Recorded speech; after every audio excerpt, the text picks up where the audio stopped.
have here the Absolutely Soft Cheek Blurring Blushes. Here are the swatches. We have here Haven, Peony, Dahlia, Enchanted, Velvet, Charmer, Pebble, and Cornelia. Dito naman sa mga contour slash bronzer, we have here Walnut and Biscuit. Syempre, gagamitin ko yung pamalakas nilang blush brush, and eto yung isa sa mga favorite kong shade. Ilalagay ko siya sa cheeks ko.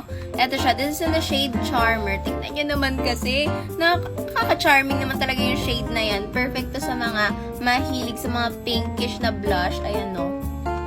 Ganda. Again, this is Charmer. Nag-experiment ako with Pebble kasi akala ko hindi siya kumukulay. Pero nung tinry ko siyang ganyanin, very sheer pala yung shade niya. Tingnan nyo, ang ganda. Perfecto. This is my favorite. Again, this is Pebble. Cornelia naman is a very baby pink shade. Again, this is in the shade Cornelia. Ang lakas maka-fresh. Calling out Morena Girlies, this is in the shade Velvet. This one naman is in the shade Dahlia. Kinakapalan ko talaga yung lagay para makita nyo yung shade. This one is in the shade Enchanted. This is in the shade Peony. Sa personal, very violet yung atake niya. Last but not the least is Haven. For our nose contour, let's use this. This is in the shade Walnut. Ito yung kanilang contour. Yung isa kasi I think bronzer na siya kasi it's very warm na. So ayan, it's very pigmented din. This one naman is in the shade Biscuit. Let's use this as my bronzer para magbigay ng warmth sa ating face. Ayan siya. This blushes is very pigmented, hindi patchy, and of course long-lasting since gamit na gamit ko na nga to si Pebble bago pa ako gumawa ng video. That's all. Bye-bye!